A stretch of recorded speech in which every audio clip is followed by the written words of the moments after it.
Shalom. I want to start off by giving all praise, honor, and glory to the Most High God, Yahweh, Ba'ashem Yahweh Shai, Ba'ashem Rachach Wadash. Double honors to the apostles, elders, and bishops, a great millstone. I'm your brother, Rabbi Knapp, coming out with a lesson. Lord's will, this is edifying. To the Lord's elect. I was watching the news, wanted to see people's reactions to all this information that's coming out. It's like a flood of information going out. And as you can see, there's no uproar. It's just another day, man. You know, ain't nothing to talk about.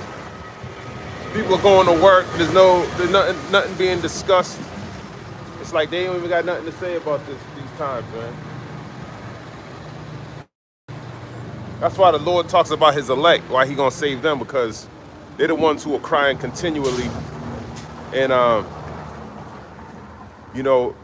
the abominations that be done in the midst thereof. Let's start right there. Let's start right there. In Ezekiel, the 9th chapter. And you wonder why they're going to be saved. Ezekiel 9, I'm going to go straight to the point.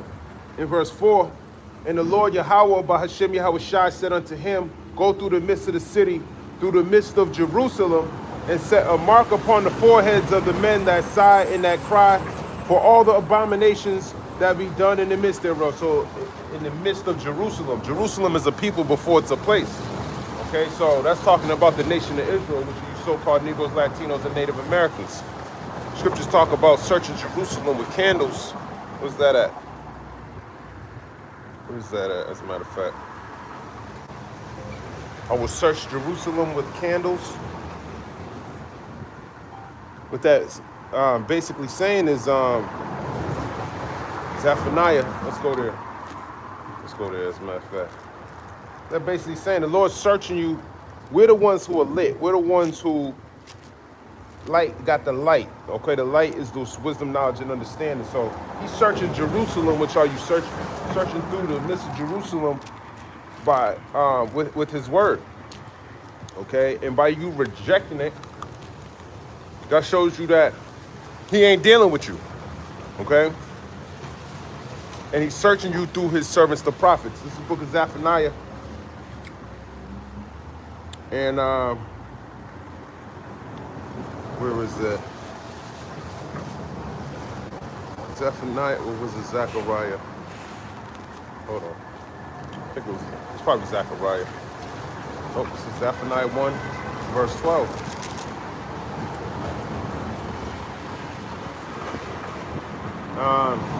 It says, and it shall come to pass, Zephaniah 1, verse 12, at that time that I will search Jerusalem with candles and punish the men that are settled on their lees, that say in their heart, the Lord will not do good, neither will he do evil. So he's searching Jerusalem with candles, which are the men of the Lord who got this wisdom, knowledge, and understanding, who is out on the highways and hedges, and they prophesying. That's how the Lord is searching Jerusalem. He's searching through Jerusalem, even on the internet. Okay, he's getting his word out, and that's how he's searching. Okay, and it says, and punish the men that are settled on their lease. So you settled on your lease, meaning you're comfortable here. So he gonna punish you for that. You comfortable in your captivity when you should be doing everything to get up out of here. So the Lord's gonna punish the nation of Israel for that. So that consists of you non-believers. Those of you who see all these things happening in the world, but yet you continue in your wickedness and folliness. There's no way in hell you should feel comfortable in church when they're not speaking against any of the corruption. Now, I haven't been to church in a while, but if you're still singing and dancing, to the tune of everything's gonna be all right, that's the wrong melody you should be dancing to. Okay, the right tune is the prophecies that are happening in the Bible. And once you understand that, then you dance into the right melody. You should be dancing to thermonuclear destruction. It's a hit song with the Lord. How you gonna blow this place up for all the wickedness and all its abominations? How you gonna be sealed from the impending destruction because you love the Lord and you being obedient? You're not listening to any of these false pastors. You're fed. You understand who your teachers are in these last days. You understand that this world ain't what you thought it was. There's people that are actually taking handouts from the government. All right, and they don't have your best interests at hand. They want to prosper here under Esau. They want this place to continue because they don't really want the Lord to come back. Because when the Lord comes back, ain't gonna be no wickedness and what y'all doing here, man. You know, ain't gonna be no sex rings and missing children and all of that. No, your kids are gonna be able to play in the street, and there ain't gonna be no Edomites around. So your kids are gonna be just fine. But in Esau's kingdom, he got pedophiles all throughout your city. You think it's just in Hollywood or in your government, and it's not. It's literally right next. That's how wicked this place is. It's right next door to you. Some of these people that you see, they're saying hi to you. They're dressing up for Halloween, giving your kids candy. You know, these people got to be destroyed. You think it's cannibalism with the elites? There's regular people here doing that shit, man. People being trafficked right in front of your face. Okay? And you don't even know about that, man.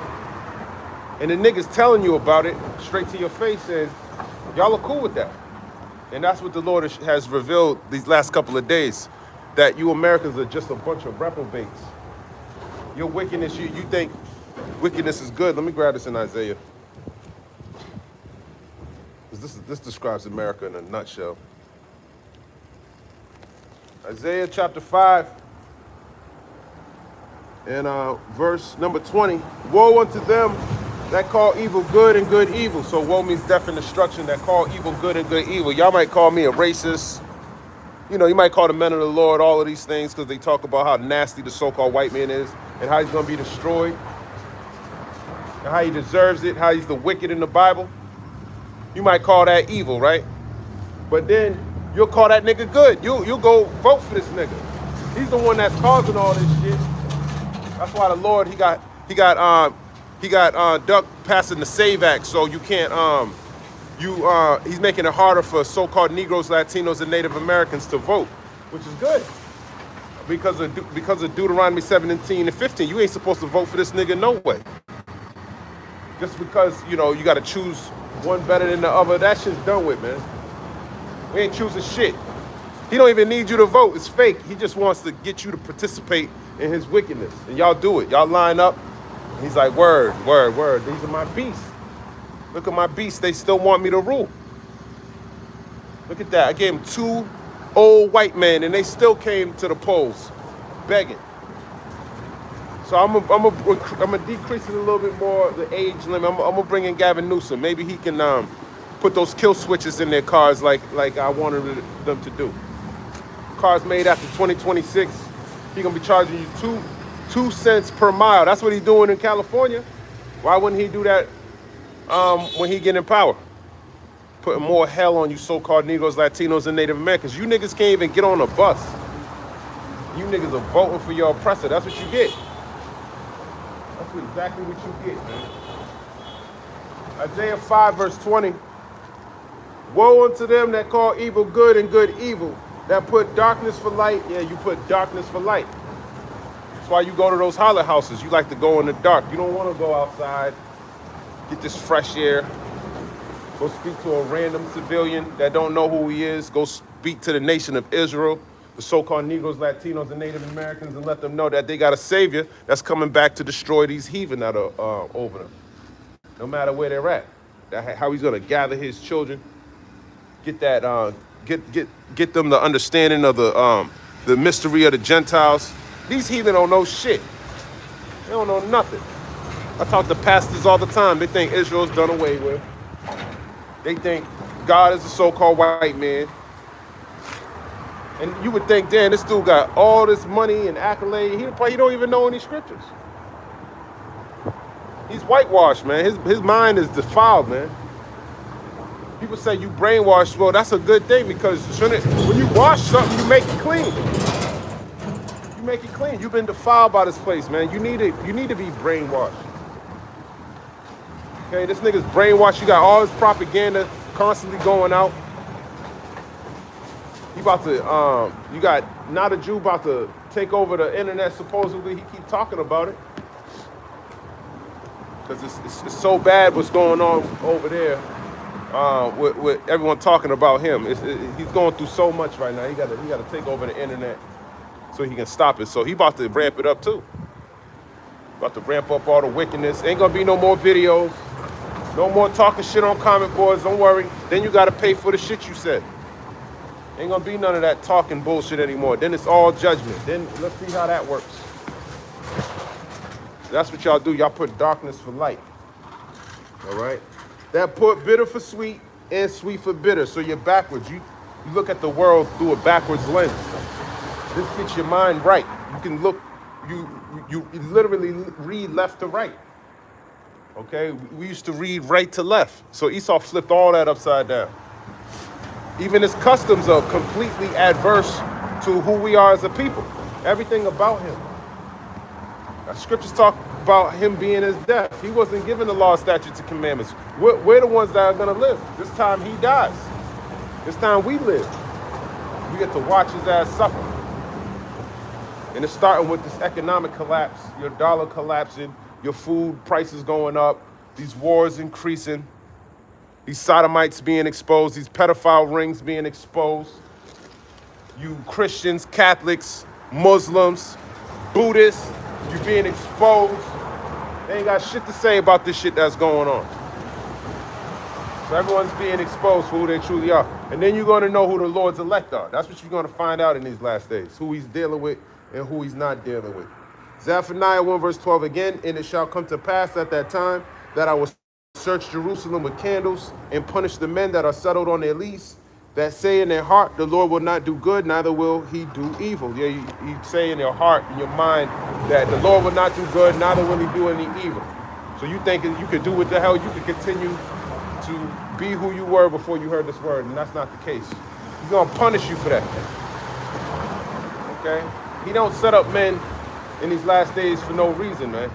When you see a wicked society and you see people speaking out against it, who's speaking out against it? The men of the Lord. You got some people online speaking out against it too.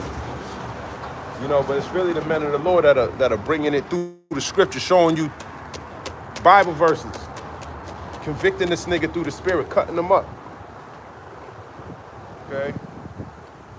Isaiah 5 and 21, woe unto them that are wise in their own eyes and prudent in their own sight. Yeah, you prudent and wise in your own eyes. You got to be humble, man. Okay? Because a fool would think that, you know, he can't be corrected. You know, that's what, a prideful fool can't be corrected. We were all fools before we came into the knowledge of this truth. Now we understand that there's a power that judges in the earth, and he eventually going to make his way over to the so-called white man and destroy him. And that time, we're watching that time because we're matching it up with the scriptures. We see he's getting close to that point of the cutoff point. All right. Let me grab this in the book of Proverbs 29. Let's start there. Proverbs 29. As a matter of fact, let's go to Isaiah. Isaiah 1, in verse 23. It says, thy princes are rebellious. Yeah, your princes, which are your leaders, your rulers, they're rebellious. Against who? The Lord. They break all of his laws, statutes, and commandments. Okay? And companions of thieves. Yeah, they companions of thieves. Isn't the so-called white man a thief? Okay? He's a companion of thieves. People who steal, kill, rob. That's talking about Esau, Edom, the so-called white man. Okay? It says, everyone loveth gifts. Yeah, they love gifts. You get this devil some money, hey, he'll be cool with you. Okay? That's a corrupt government that take gifts and bribes. They cut corners. They allow wickedness to continue. And followeth after rewards. So they followeth after rewards, meaning you can pay them off. You can get away with a murder. You can pay them off, You know the right people, you get away with it.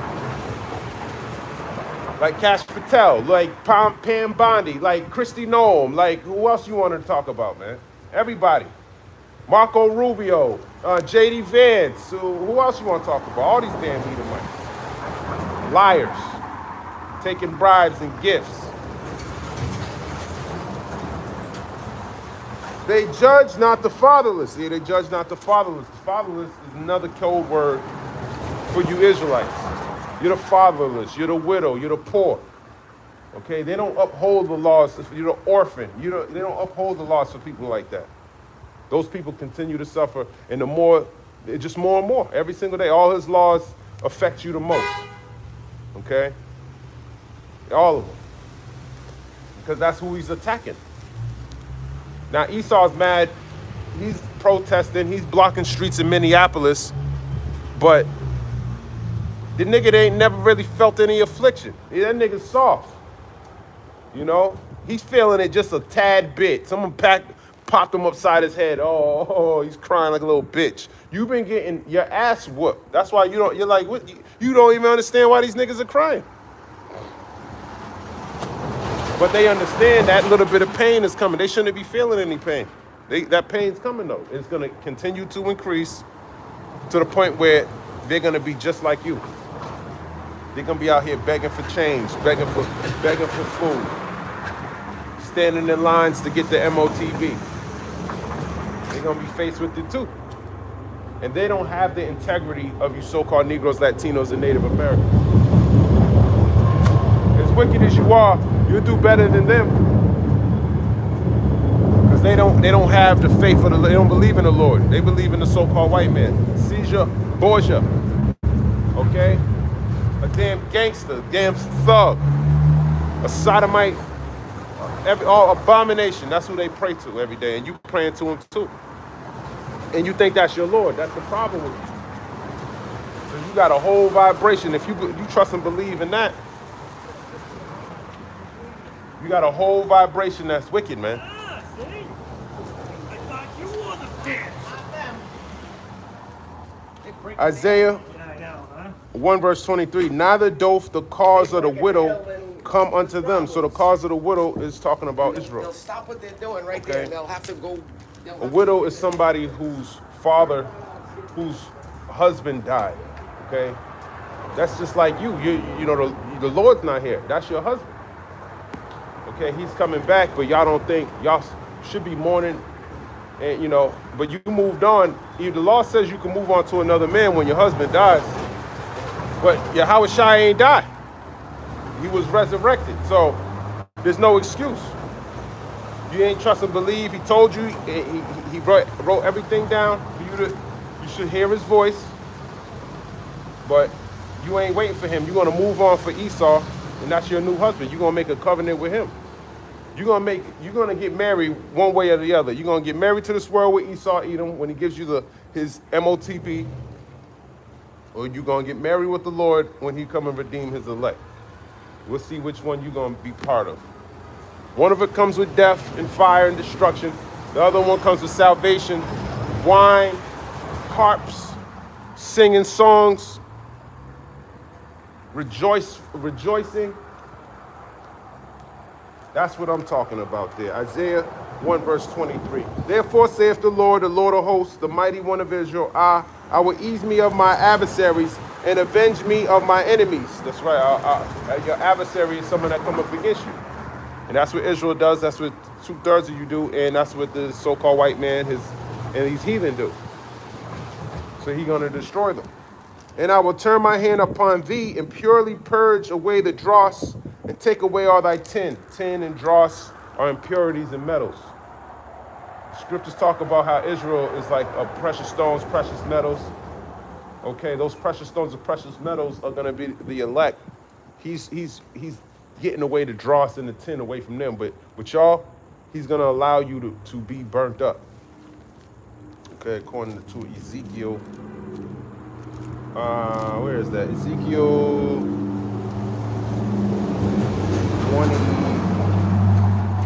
23. No, Ezekiel 22. And Yeah, Ezekiel 22 and verse 14. Can thine heart endure, or can thine hands be strong in the days that I shall deal with thee? I, the Lord, have spoken it and will do it. Yeah, so we'll see if you can endure the wrath of the Lord. And I will scatter thee among the heathen and disperse thee in the countries, and I will consume thy filthiness out of thee. And according to Deuteronomy 28, verse 64, he's already scattered us amongst the heathen. Okay? And thou shalt take thine inheritance in thyself in the sight of the heathen, and thou shalt know that I am the Lord. And the word of the Lord came unto me, saying, Son of man, the house of Israel is to me become dross. All they are brass and tin and iron and lead. In the midst of the furnace, they are even the dross of silver. So you become the impurities that are in the metal instead of the actual precious metal that he likes. Therefore, thus saith the Lord Yahweh, by Hashem Yahweh Shai, power, because ye are all become dross. Behold, therefore, I will gather you into the midst of Jerusalem.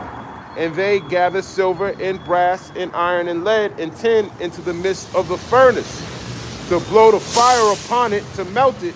So will I gather you in my anger and in my fury, and I will leave you there and melt you. So you're going to leave you here in Babylon and melt you, since you want to become dross. This is the time to be coming up out of that mindset of all those impurities that you were in previously and repent. But you don't do that. You so-called Negroes, Latinos don't do it. You like this place, so you're going to be destroyed with this place. Ezekiel 22 in verse number 19. Therefore, thus saith the Lord Yahweh, power, because ye are all become dross. Behold, therefore, I will gather you into the midst of Jerusalem. I just read that. Ezekiel 22 and 21. Yea, I will gather you and blow upon you in the fire of my wrath, and ye shall be melted in the midst thereof. That's right, you shall be melted in the midst thereof. Okay? So he's not going to save you if he's going to melt you. All right? You want to be melted like Sarah Connor, keep doing what you're doing. Continue to be following Esau. All right? And the Lord going to melt your ass. And that's what's coming to this place. Ezekiel 22, verse 22. As silver is melted in the midst of the furnace, so shall ye be melted in the midst thereof. And ye shall know that I, the Lord, have poured out my fury upon you. You're going to know when you're in that fire burning up, that he poured his fury upon you. Now, why would we want to get burnt up if we know all we got to do is repent and sin less and strive for righteousness' sake? It's very simple, man. You choose your path. You choose this day who you're going to serve. Okay? Any more on this? Ezekiel 22 and 23. And the word of the Lord came unto me, saying, Son of man, say unto her, Thou art the land that is not cleansed, nor rained upon in the day of indignation. Yeah, indignation, you're the land that is not cleansed. It's also talking about Jerusalem. But this land is not cleansed too. It tells you in Numbers, the 35th chapter, that the blood that defileth the land, and it can't be cleansed except by the blood of him that sheddeth it. Therefore, Ezekiel 22, verse 25, there is a conspiracy of her prophets in the midst thereof, like a roaring lion, ravening the prey. They have devoured souls. They have taken the treasure and precious things. They have made her many widows in the midst thereof. Yeah, these prophets, these pastors, okay, they've been telling you lies. Okay, made you many widows because you're not returning unto the Lord. Okay, they're not teaching you to come back. They got all types of pitfalls, man. They got a lot of confusion out there. They tell you the Son and the Father are the same, and the Holy Spirit, and just foolishness, man. That's not clear information on how you're going to be saved. They got you saying you're already saved. So, you know, these people don't know what the hell they're talking about. Ezekiel 22, verse 26, so priests have violated my law and have profaned my holy things. They have put no difference between the holy and profane. Neither have they showed difference between the unclean and clean, and the clean, and have hid their eyes from my Sabbaths. And I am profaned among them. That's right. That's what your pastors do. They profane the Lord.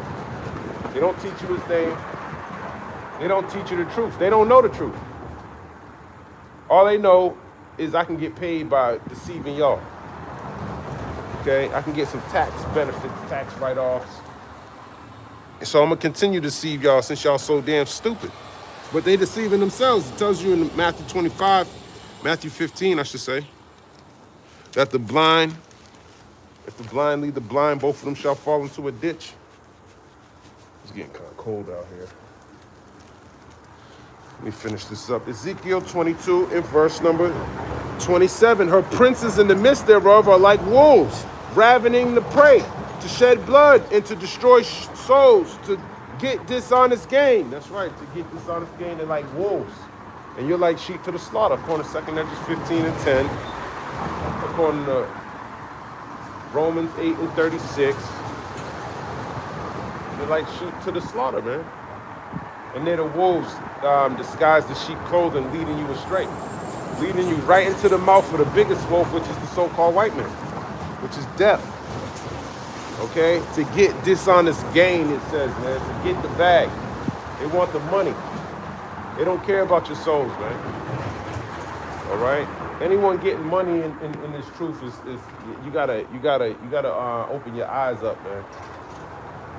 It's because you freely have, you receive, freely give, man. This word was given us free online on the internet. It was free. Okay?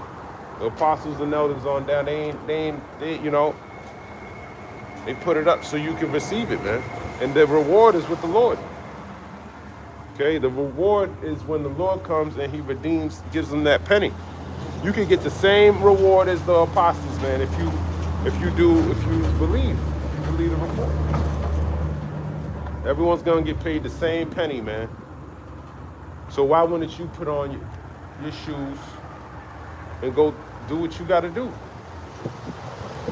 Ezekiel 22 in verse 28, and her prophets have daubed them with untempered mortar. Yeah, when you daub something with untempered mortar, when you put bricks on untempered mortar, it's not gonna dry up and so it can stand firm.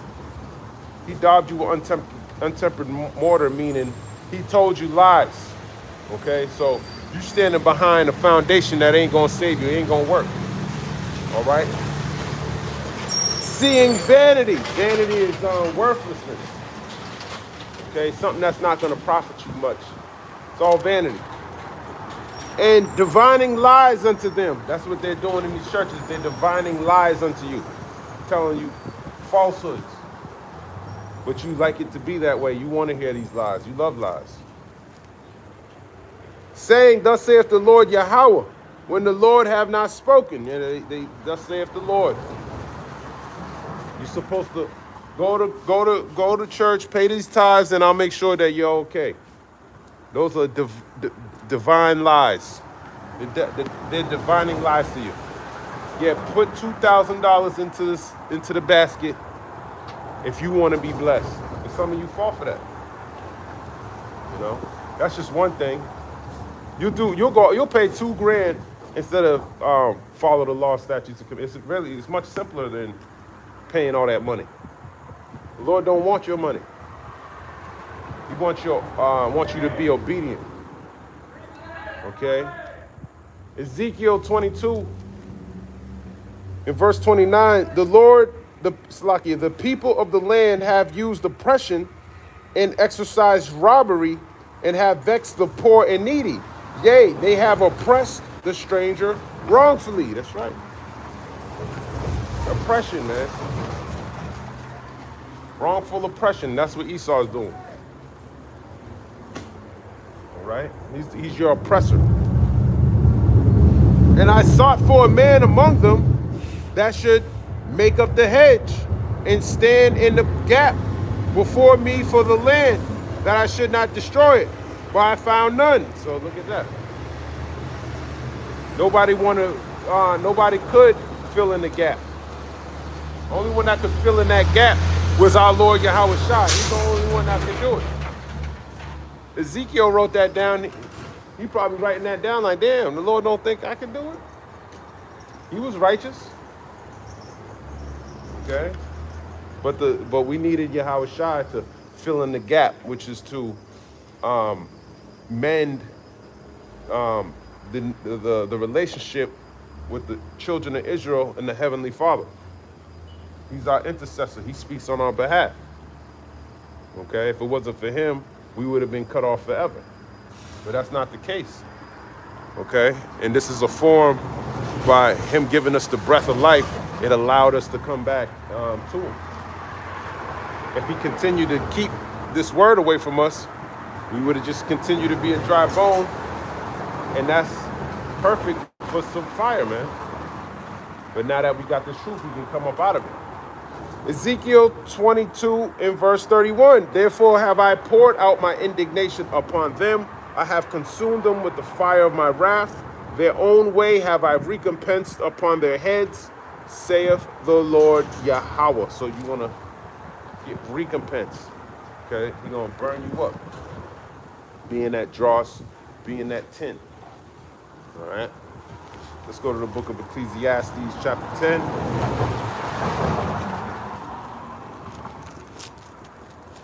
Speaking about these rulers, Ecclesiastes. You know, these rulers, man. The elites, they call them. Niggas ain't elite. Niggas are base men. Let's go to Daniel real quick. That's what they're showing you. Nothing elite about eating human meat. That's a beast. That's an animal. That's what Esau is, man. All right? But a lot of y'all got a lot of things to be worried about. You so-called Negroes, Latinos, and Native Americans. I'm gonna keep it straight up and down with you, man. You're gonna get eaten, man. You're gonna end up on a so-called white man's plate. Okay? You don't think you a sheep to the slaughter. Wait until you chopping your ass up, your kids too, and eating them. That's how they look at you. That's why they call you buddy. Hey, buddy. Buddy's a dog. You never seen the movie Buddy, Air Bud? Used to bounce a basketball. That's a dog. You know, when you look at the mindset of the so-called white man, he sees black and white. That's a dog. He's a dog. He like to dress up like other animals because he's a dog. And that's the main one he dresses up like, the dog. Like a wolf's like a dog. All right? That's just his spirit revealing to you who he is. Okay? So he don't have any, this nigga gotta go. He gotta get put down. And he gonna try to come with great wrath. We know not a Jew's gonna try to stop the word. He could do all of that shit, man. All of it. Bring it on, cracker boy. Your ass is going into slavery, and we're gonna beat the shit out of you, man. We're gonna get your ass, finally. Finally, man. And every day we're getting closer and closer to that point. Tell the duck to go bomb Iran so we can put your ass into slavery. All right? Hurry up. Good morning, my man. Daniel chapter 4.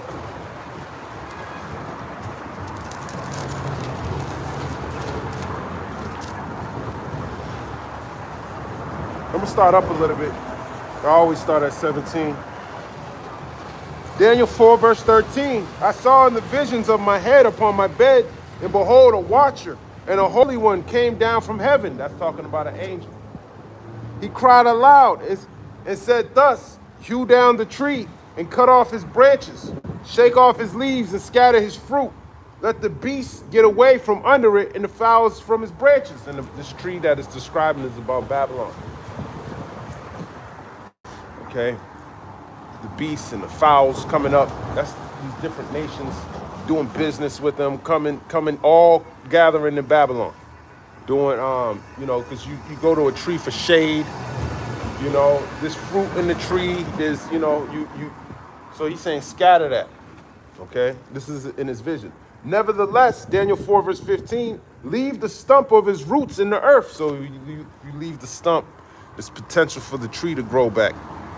So you got to destroy the tree from the roots, okay, so it don't grow back.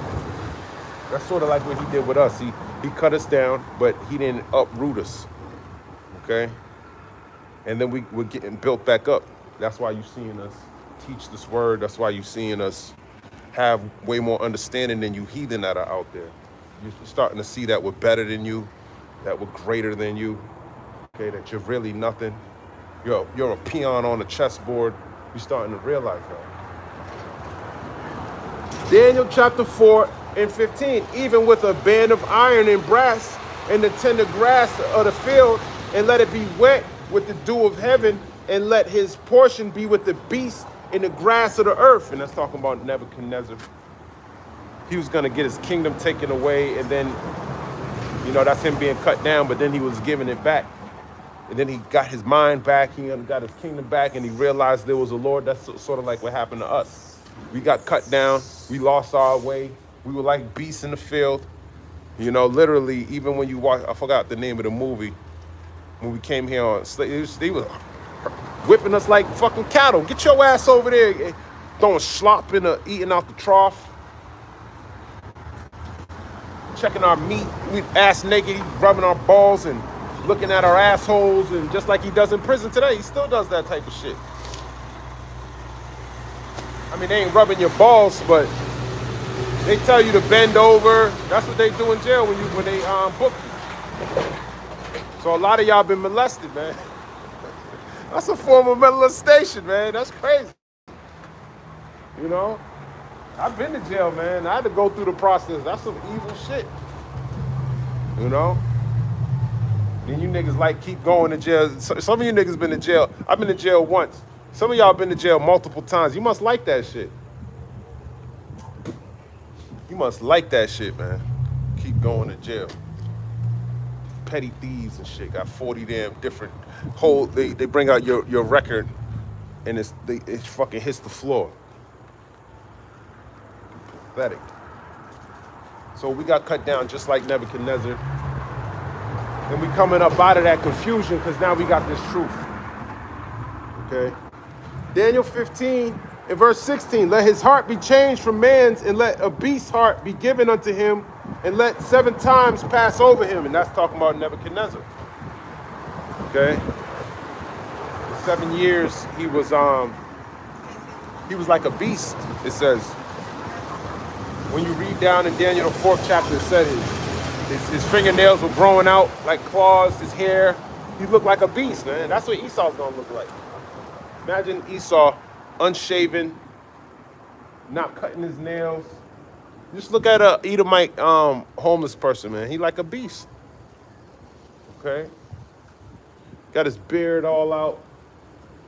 Looking like one of the dudes from that movie, I forgot the name of it, but dude who like the Precious, he be like asking for the Precious, the ring. I think that's what's called, the ring. Something like that. Dude got a beard all the way down to that's Esau. Okay.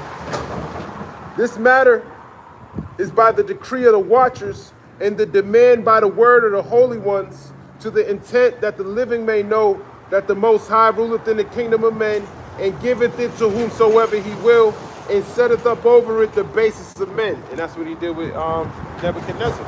And the modern day king of Babylon, he did all of that to Nebuchadnezzar all in his same lifetime. So he was quick by bringing him down and so the Lord, he could do it quick, he could do it fast. Dude was like a beast. They didn't even know. And that's what he did with Esau. He took Esau down. He cut him down a couple times. Before the Greek Empire, he was cut down. Then he grew into the Roman Empire. Cut down again. Then he grew into America again. So he got cut down and brought back. No wonder why he loves the phoenix bird so damn much. He's like, damn, I just keep coming back. But this time you ain't coming back, nigga. We're going to keep our foot, we're going to destroy your roots. We ain't going to have no throne to the air. There ain't going to be no, when you read Kings, it talks about Hadad the Edomite. During the time he dipped off, and there ain't going to be no Hadad the Edomite, man. Let me grab that, 1 Kings 12. Nigga going to come back. Get the fuck out of here. You're going to be destroyed. 1 Kings chapter 12. And where do I start? Salakia. I thought I knew where it was.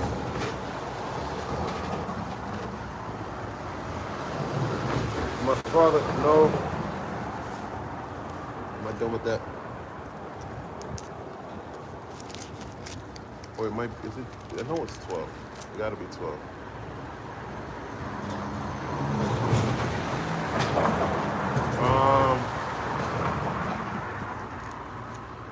I can't see it. This is a long chapter. I know it's in 12. Solomon's adversary. Oh, it's 11. Salakia. Yeah. First Kings chapter 11 verse 20. And the sister of Tahaphanes bare him Genebath his son, who Tahaphanes weaned in Pharaoh's house, and Genebath was in Pharaoh's household among the sons of Pharaoh. And when Hadad heard in Egypt that David slept with his fathers, and that Joab, the captain of the host, was dead, Hadad said to Pharaoh, let me depart, that I may go to my own country. As a matter of fact, I should start up. Yeah, I got to start up a little bit. 1 Kings 11, verse 12. Notwithstanding in thy days, I will not do it for David thy father's sake, but I will rend it out of the hand of thy son. Talking about King Solomon, he gonna rend the kingdom. Okay, he meaning to split it in two. Then my battery's dying, it's cold out. That's why he gonna split it, okay? When you read up on the chapter, he had a prophet rip up the coat of colors, and 10 of them were supposed to go to, I believe it was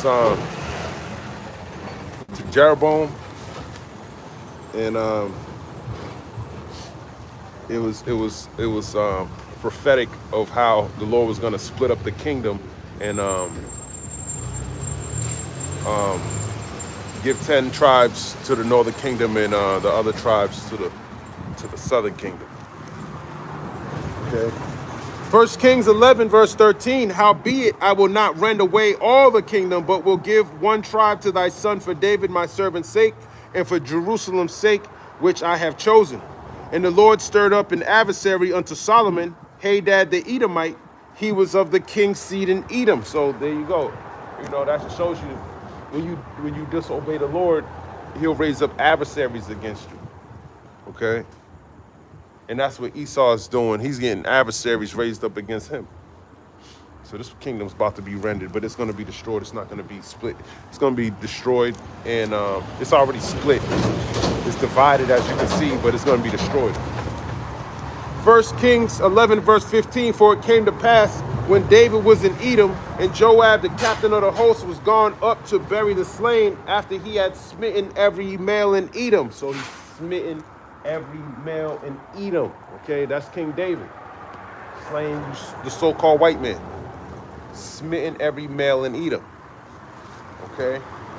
For 6 months, 1 Kings 11, verse 16, did Joab remain there with all Israel until he had cut off every male in Edom. And Joab is like top general man. He was killing their asses too. So that's just a common trait. That's a common trait, man. We always have war with Esau, Edom. He slew us, we slew him. It's all good. That's our enemy. That's what you're supposed to do to the nigga. Okay?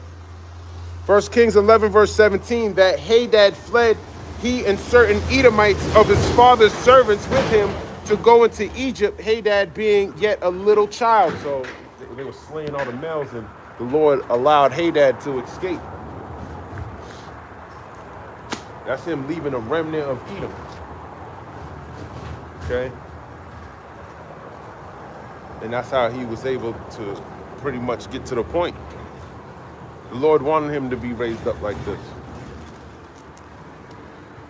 And they arose out of Midian, 1 Kings 11 and 18, and came to Paran, and they took men with them out of Paran, and they came to Egypt unto Pharaoh, king of Egypt, which gave him a house and appointed him victuals and gave him land. So them Hamites, you know, they helped Esau out. That's why he loves ham. Not literal ham. He likes ham too, likes pork, but he likes the Africans. That's why you got the pyramid on the back of your dollar. That's why he got a lot of his wisdom, a lot of the shit he practices. He got that shit from Egypt. Even Aleister Crowley, he was another following some Egyptian bullshit, going into the, those pyramids, learning all their knowledge and practicing it. These niggas used to fuck alligators. So Esau's into all that type of shit. And little boys and girls and shit. That's what these niggas used to do. 1 Kings 11, verse 19, and Hadad found great favor in the sight of Pharaoh, so that he gave him to wife the sister of his own wife, the sister of Tappanes the queen. There you go. There goes your first African-American right there. Hadad the Edomite sleeping with Pharaoh's daughters. So the kids, they would be Edomites, okay? Probably some dark-skinned ass Edomites. 1 Kings 11, verse 20, and the sister of Tappanes bare him Genubath, his son whom Tappanes weaned in Pharaoh's house, and Genubath was in Pharaoh's household among the sons of Pharaoh. So he had him up high over there. This is before Ptolemy, before all of that, man. All right. So-called white man running in Egypt, man. I wonder why Pharaoh fucked with him like that. And when Hadad heard in Egypt that David slept with his fathers, 1 Kings 11, verse 21, and that Joab, the captain of the host, was dead, Hadad said to Pharaoh, let me depart that I may go to my own country. So he stayed there. He waited for Joab and King David to die. He's like, finally. Surely the reproach of death is behind me. Just like Agag said. So you can get out of there, so you can leave. All right? But I'm bringing this out to show you this ain't going to happen again for the so-called white man. Not this time. This is the end of the reign of Esau. He's going to be destroyed. That's what these thermonuclear missiles are created for. All right? To destroy him. 1 Kings chapter 11 and verse 22. Then Pharaoh said unto him, but what hast thou lacked with me, that, behold, thou seekest to go to thine own country? And he answered, nothing. Howbeit, let me go in any wise. Yeah, let me get out of here, man. Pharaoh really shows you Pharaoh really liked the Esau. Or Hadad the Edomite. Telling him to stay. Stay in Egypt, man. And God stirred him up another adversary, Rezon, the son of Eliadah, which fled from his lord Hadadezer, king of Zobah. So he set up. Jeroboam was a adversary to King Solomon. Hadad the Edomite was an adversary to Solomon, and Rezon, an adversary to Solomon. But Jeroboam didn't really do anything, so he still left because he thought Solomon was going to kill his ass. But I say that to say all these different adversaries started coming up against him, just like what's happening with Esau as we see that today. And 1 Kings 11, verse 24, and he gathered men unto him and became a captain over a band when David slew them of Zobah, and they went to Damascus and dwelt therein and reigned in Damascus. And Damascus is in Syria. So that's north of Israel. So you had enemies right there. There you go. Right next door. And the Lord stirred them up. Just like the Lord stirring up the Russians, stirring up the Medes. The modern day Medes are the Russians, the Persians. He's stirring them up, getting them ready to go to war with Esau, Edom. Why? Because he transgresses the laws of God. That's his enemy. And the small hat too, that's his enemy too. It tells you in Exodus, the 17th chapter, he's going to have war with Amalek from generation to generation. This nigga's been going to war ever since he got over there. I think the first day the Balfour Declaration got signed, he went to war. So that's the Lord raising up beasts to come up against the heathen. Which are beasts too, just other beasts. Beast on beast. Okay, 1 Kings chapter 11 and verse 25. And he was an adversary to Israel all the days of Solomon, beside the mischief that Hadad did, and he abhorred Israel and reigned over Syria. So beside the mischief that Hadad did, so Hadad the Edomite was fighting against the nation of Israel, fighting against Solomon. probably thought, I'm gonna wait for King David to die and Joab because they were terrorizing his ass, slaying all the men. So you probably having nightmares. Oh, they're dead? Oh, I gotta get up. Oh, I can leave now. Egypt is the house of bondage, man. So when he hears about, that's the only adversary that he don't want no smoke with. The Edomites don't want no smoke with the house of David, man. David wasn't scared of no damn Edomite. He slew their ass. And that's who the Lord is raising up in these last days. He's raising up the house of David. And Esau, he's scared to death.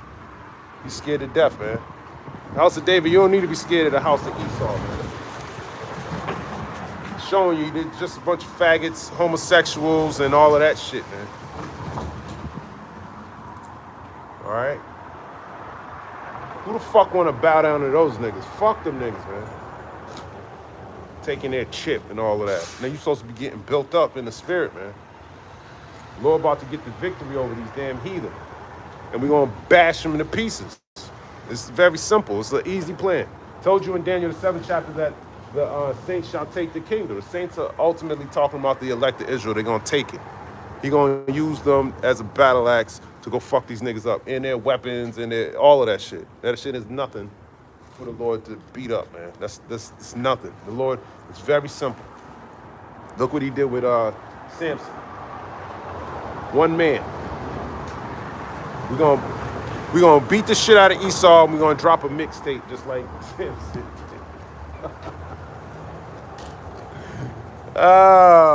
Volume 2, Jawbone of an Ass. Heaps upon heaps. 1 Kings chapter 11, in verse 26, and Jeroboam the son of Nebat, an Ephrathite, a Zaretta, Solomon's servant, whose mother's name was Zerah, a widow woman, even he lifted up his hand against the king. Oh, so Jeroboam was an adversary to Israel, to King Solomon. Said he lifted up his hand to against the king, talking about King Solomon. And this was the cause that he lifted up his hand against the king. Solomon built Milo and repaired the breaches of the city of David, his father. So there was some discrepancy about the work he was doing. And he took it out on him, man. Probably didn't want to build something. He told him what to build. Nah, I ain't building that shit.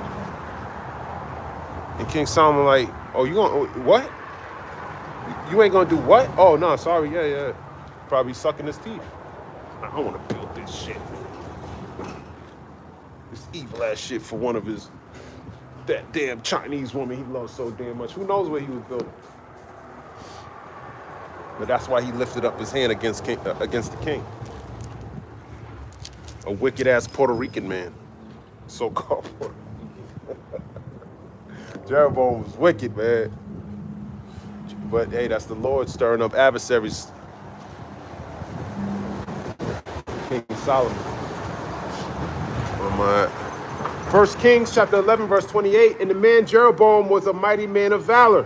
And Solomon, seeing the young man that he was industrious, he made him ruler over all the charge of the house of Joseph. That's right, he made him ruler over the charge of the house of Joseph. He said he was a mighty man and a man of valor. He was wicked, but he wasn't no pushover. You know? Mighty man of valor.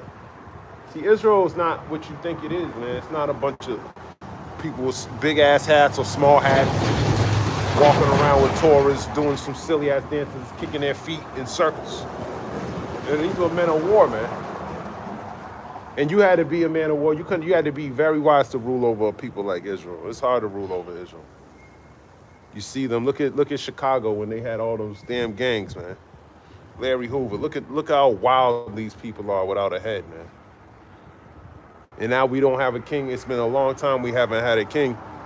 And it's just hell, man. Just fractured, even when it comes to the truth. A bunch of different fractional groups, fractional Israelites. Okay? We're better than you. You're better than, we got this and you got... Foolishness, man. As a whole nation is looking on the outside in, it's foolishness, man. But it's the curses of Deuteronomy. 1 Kings 11, verse 29, and it came to pass at that time when Jeroboam went out of Jerusalem that the prophet Ahijah the Shilonite found him in the way, and he had clad himself with a new garment, and they two were alone in the field. So this is Ahijah. That's the prophet that ran into Jeroboam. Okay, so you know when you read up in 1 Kings 11, it tells you that the Lord was going to rend the kingdom from Solomon. All right, he raised up adversaries against him. Right? Then what? Here comes the prophet, right? It says, and Ahijah caught the new garment that was on him and rent it in 12 pieces. So imagine that. You run into the way of a prophet, and he takes your clothes and rips your clothes up. You know, the men of the Lord, man, they're not who you think, man. Anybody start coming to you and start ripping up your clothes, it just told you Jeroboam was a man of a mighty man of valor. But when he came into the prophet, he wasn't that stupid. As wicked as he was, he didn't come up against him. So he ripped up his garment in 12 pieces. And he said to Jeroboam, take the 10 pieces. Yeah, the shit that your clothes I ripped up, take 10 of those, man. For thus saith the Lord Yahweh, the God of Israel, behold, I will rend the kingdom out of the hand of Solomon and will give 10 tribes to thee. So that's prophecy right there. It's prophecy. Okay. But he shall have one tribe for my servant David's sake, and for Jerusalem's sake, the city which I have chosen out of all the tribes of Israel. You know the city that he chose. He didn't even mention it. It's just implied. You know it's Jerusalem. Okay? 1 Kings chapter 11, verse 33, because that they have forsaken me and have worshipped Ashtaroth, the goddess of the Zidonians, and Chemosh, the god of the Moabites, and Milcom, the god of the children of Ammon, and have not walked in my ways to do that which is right in mine eyes, and to keep my statutes and my judgments, as did David his father. So Solomon was going off. Chemosh. I was watching a video of the ancient gods of Moab, and they were all dark-skinned. They were all dark-skinned, all of their gods. Okay, Esau flipped them up. I got 1 minute, and I got 1%. 1 Kings 11, verse 34, howbeit I will not take the whole kingdom out of his hand, but I will make him prince all the days of his life for David my servant's sake, whom I chose, because he kept my commandments and my statutes. So he was going to allow him to continue to rule for David, for his father's sake. But I got to end it here. Lord's will, this was edifying. I want to give all praise, honor, and glory to Yahweh, Bahashem, Yahweh Shai, Bahashem, Makak Wadash. Shalom, Ababa Ball, and Kwam Yasharala.